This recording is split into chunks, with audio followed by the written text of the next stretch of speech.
It's been 8.5 months since we visited our friends in the Santa Barbara cemetery. Look, there's the giant plinth that Ginger bought for Peter Flint. Do you remember Peter? Yeah. Why wouldn't we? Courtney! Hi! Let me look at you. Oh, you look great. Hey. Hi, cuz.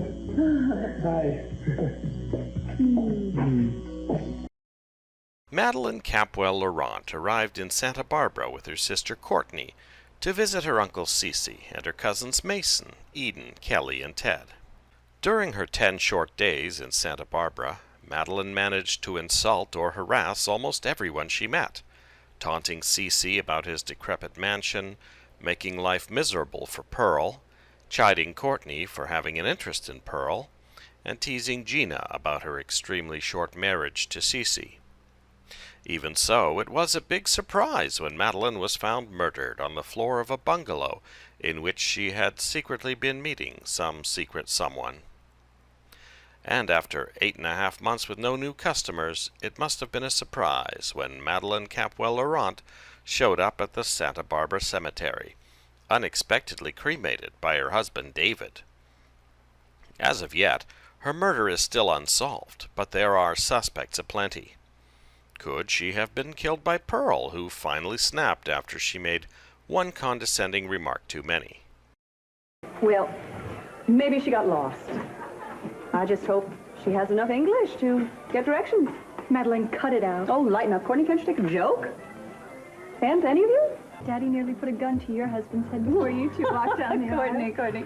Sometimes you know so little of that which she speaks. It's pathetic, you know, just like this horrid affair. Isn't that your friend with the earring? That's him. Funny. I thought even slime would look better at night. You know, the lighting. Oh, my God. It's coming our way. You missed a spot. You know, Simba, I think you're like the wicked stepsister in the Cinderella saga. If you don't change, you're not going to get to marry your prince. I've already married my prince, so what's the use? Well, boy, I'd really like to meet the man that agreed to marry you. He's got to look like Quasimodo. In point of fact, he's extremely handsome, so you're wrong again. And you mean I dragged this thing all the way from the waterfront?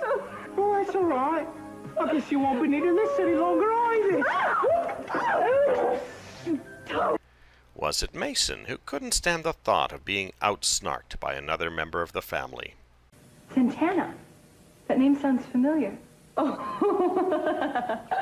well, it should sound familiar. Coney, don't you remember? Santana's the maid, or she was the last time we stayed here. Oh, man, that horrible party for Channing. Santana? Really? Santana... Andrade. Andrade, that's right. You must roll your R's when you say it all the time now. Now, I wonder if they'll remember to put the accent over the A when they enter her name in the social register. Madeline. Can't forget the Santa Barbara Society page. Madeline, chill out. Oh, would you? Oh, I wish you wouldn't use that awful slang you're picking up.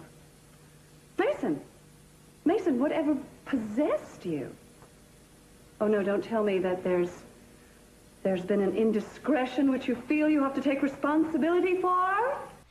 Could it be Courtney, who might just be a little nuts? What happened to my sister?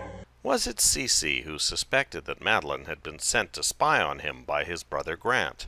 Cece, I'm sorry. I just couldn't help noticing that it seems the butler is gone. Philip. Philip inherited some money. Decided to move back to North Carolina. We haven't had a chance to replace him yet. You know, Madeline was wondering how you've been feeling since your stroke. Oh, yes. Yes, we were all very worried. You were? Worried enough to pay me a little visit, were you? Oh, Cece, we would have visited, but then we were off in Yes, Hong Kong. and you've recovered so well, so quickly. How do you feel? How do I look? Look wonderful? You look marvelous. Thank you. I'm getting stronger and stronger every day, too. Be sure and tell my brother Grant that when you report in. Was it Gina, who realized that Madeline would be a perfect heart donor for Kirk Cranston, who she needed to keep alive so he could clear her name? And our dynamic duo, Courtney and Madeline. So nice to meet you. I'm delighted to meet you. You can imagine all the things we've heard about you. I bet I can. You know, I heard that you were also from the East Coast. I'm from Atlantic City originally. New Jersey. Oh, dear, I don't think we know anyone in New Jersey, do we, Court? Oh, the Nixons. Yes, of course. I'm sorry, Mason, but I'm going to have to run. Thanks again. So nice meeting you, lovely ladies. You should actually introduce them to some of your other friends. I'm sure you'd all have a lot in common. Was it Haley, who had come to love the Capwell family as her own, and couldn't bear to see them insulted and browbeaten on a daily basis? Was it the mysterious someone that Madeline was seeing in the secret bungalow? Was it Madeline's husband David, who was purported to be in New York at the time, but didn't pick up his phone until hours later? Would you please have him call this number when he returns? It's very urgent. C.C. Capwell. Yes, I'm his wife's uncle. Thank you. Do you know she was planning to divorce you? I can't believe that. She had no reason. Another interesting thing, he explained to me that since Madeline died intestate, which means she had no will, everything she owned will go to you. But had she lived to see the divorce through, that would not have been the case. Oh, I see. Or was it the mysterious figure in a raincoat who passed by Pearl's limousine just moments before Madeline's body was discovered? There's always Mary.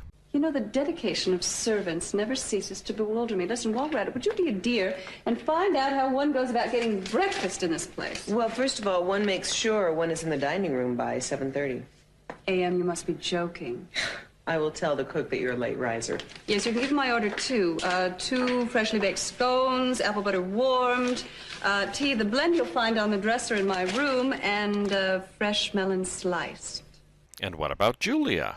Hey, Miss Laurent, how are you? We were just having a friendly slice. Very friendly, I can see that. Hi, I don't know if we've met. Excuse me, let's dispense with the introduction, shall we? Because I really don't care who you are. But the next time you think you spot a live one rolling up to your favorite corner, you make sure it's not driving my limo now. Did she just tell me to get out? Yes, she did. Don't listen to her too hard. She treats everybody that way. It's nothing personal. All right, Pearl. This once, I won't make a scene. But if this woman's outrageous behavior hasn't made you reconsider taking this job, I think you're in need of intensive psychiatric treatment. Maybe I'll see you again sometime, Miss Laurent, on your favorite corner. Well, she was a horror, wasn't she? I mean, I didn't know Madeline, but I mean, well, probably good they never met her.